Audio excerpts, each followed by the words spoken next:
My wife and I had been together for about 5 years when everything fell apart. We met at a farmer's market and felt a strong connection with each other. I asked her out for drinks and we had a wonderful time.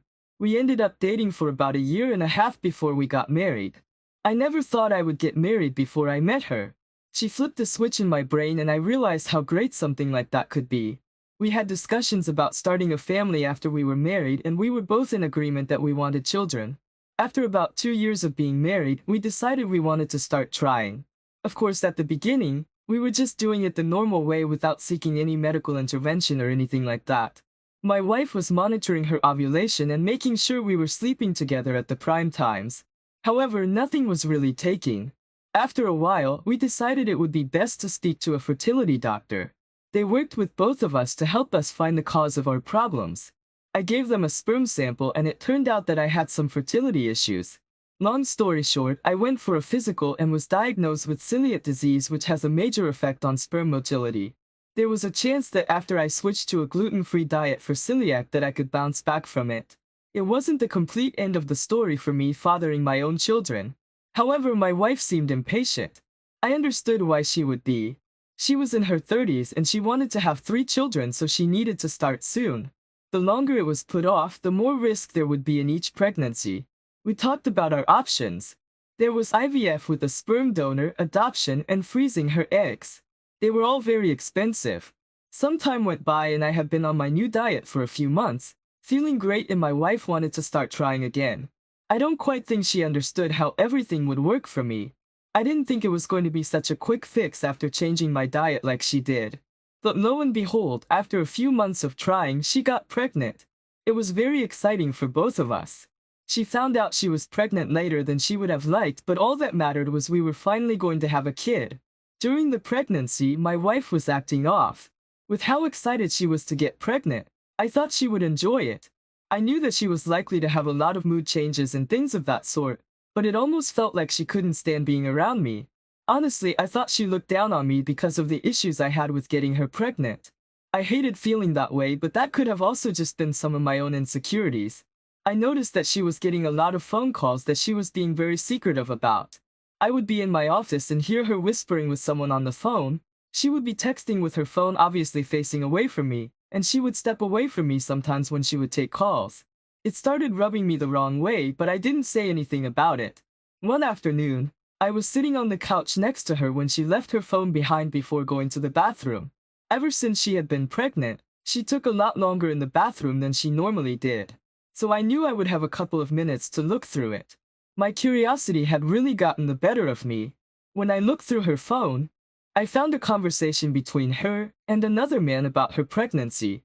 I didn't know who it was right away, so I scored through the messages looking for any indication of who they were. What I gathered was that he was a man who she met online and had sex with. At the very top of their message exchanges, they had a clear conversation about how she was going to meet up with him exclusively for unprotected sex so she could get pregnant. He agreed to it and, in that conversation, mentioned how they wouldn't contact each other after. Even after that first meeting, they continued to meet with each other. They were continuing a sexual relationship through their messages as well as in person when they had the opportunity to. What bothered me the most about all of that was how she told him that she was pregnant a day before she told me. Of course, it wasn't my child, but I thought it was up until that point. In the recent messages, he kept mentioning how he wanted to be in his kid's life. My heart was completely in my stomach when I was reading all of that. My wife told him that wasn't an option. He knew what their deal was when they got together. She wanted to get pregnant, so she hooked up with a complete stranger to do so. The guy was practically begging her to consider being with him. I sent myself as many screenshots of their conversation as I could, and I put the phone back down before my wife got back. I pretended like I had just been called into work so I could leave and avoid being around her. I had a lot of things I needed to figure out, and I didn't want to be around her to do it. I went to my sister's house and I told her about everything, showing her the messages that I had. She was as shocked as I was about it all. She was the one who pretty much convinced me that I had to leave her. I met up with her the following day, and she introduced me to a friend of hers who was a divorce attorney. We started putting everything in motion so I could serve her with the papers.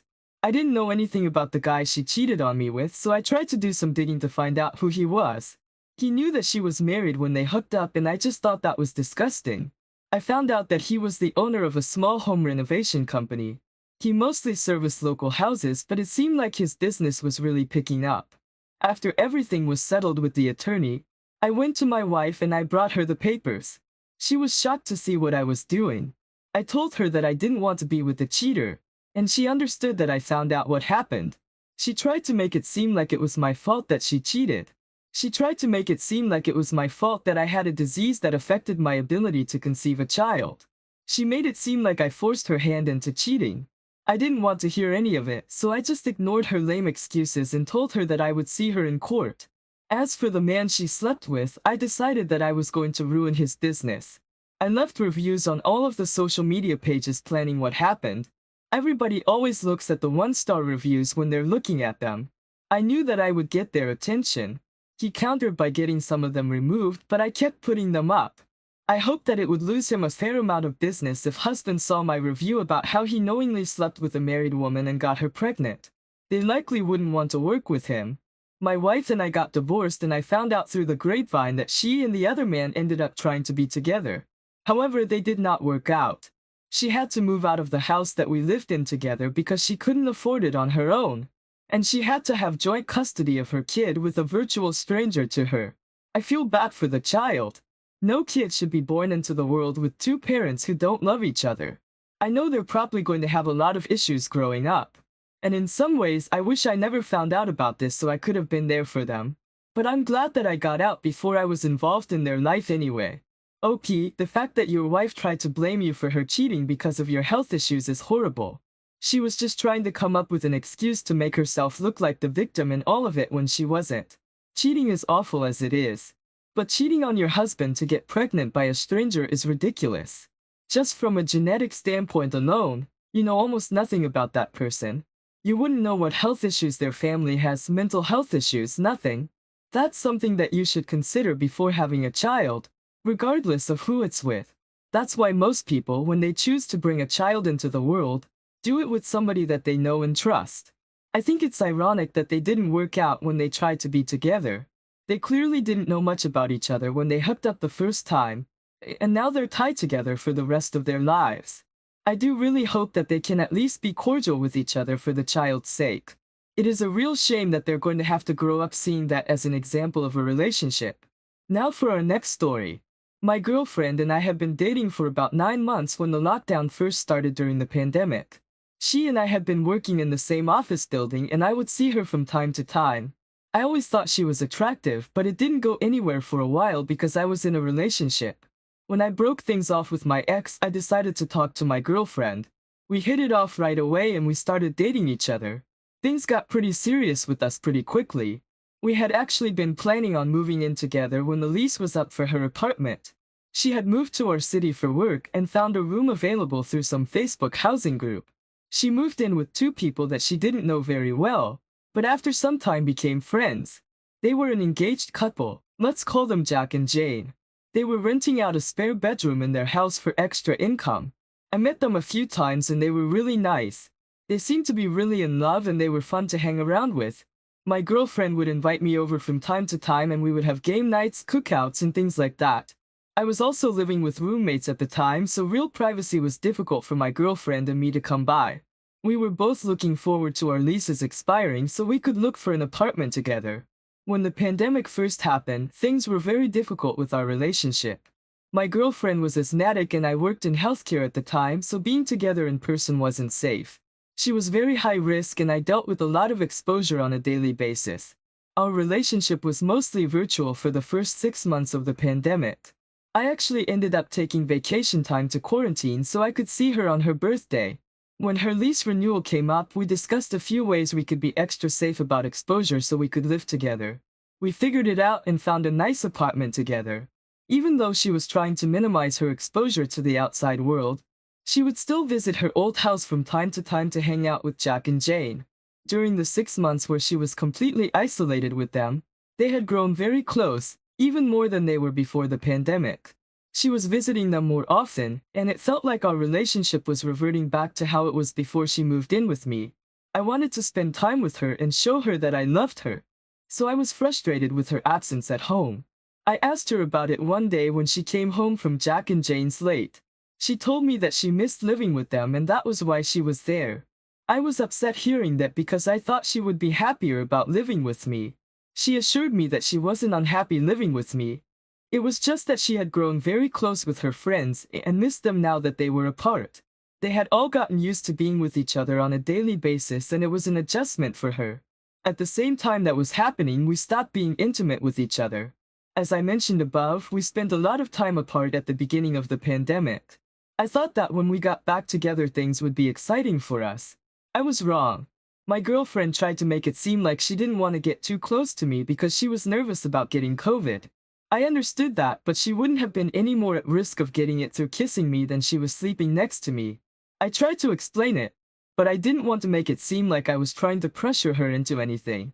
I could feel her growing distant and I was starting to get nervous that maybe she and I were drifting apart. I saw a future with her, and it was heartbreaking to even think that, but I would have been naive not to. One night Jack and Jane invited us over to have a game night like we did before the pandemic.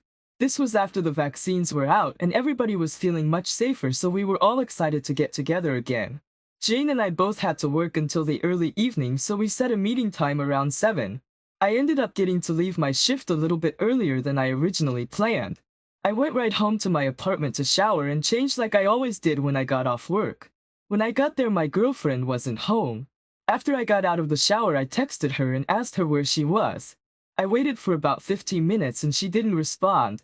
It was about 5:45 when I got home, so I figured she might have gone to Jack and Jane's house early. I decided just to head over to see if she was there. When I pulled up, her car was in the driveway, so I knew that I was right. I walked to the door and I froze when I looked through the front window. It was open to let the breeze in and I could see my girlfriend straddling the other guy and kissing him on the couch. They were getting very handsy with each other, clearly about to have sex. I knew that they weren't expecting me to be there so soon, so they must have been taking advantage of the time they had alone. I was frozen in place. Everything that had been happening recently made a lot of sense to me. She was spending all that time at her old house. She was growing distant from me and she didn't want to sleep with me.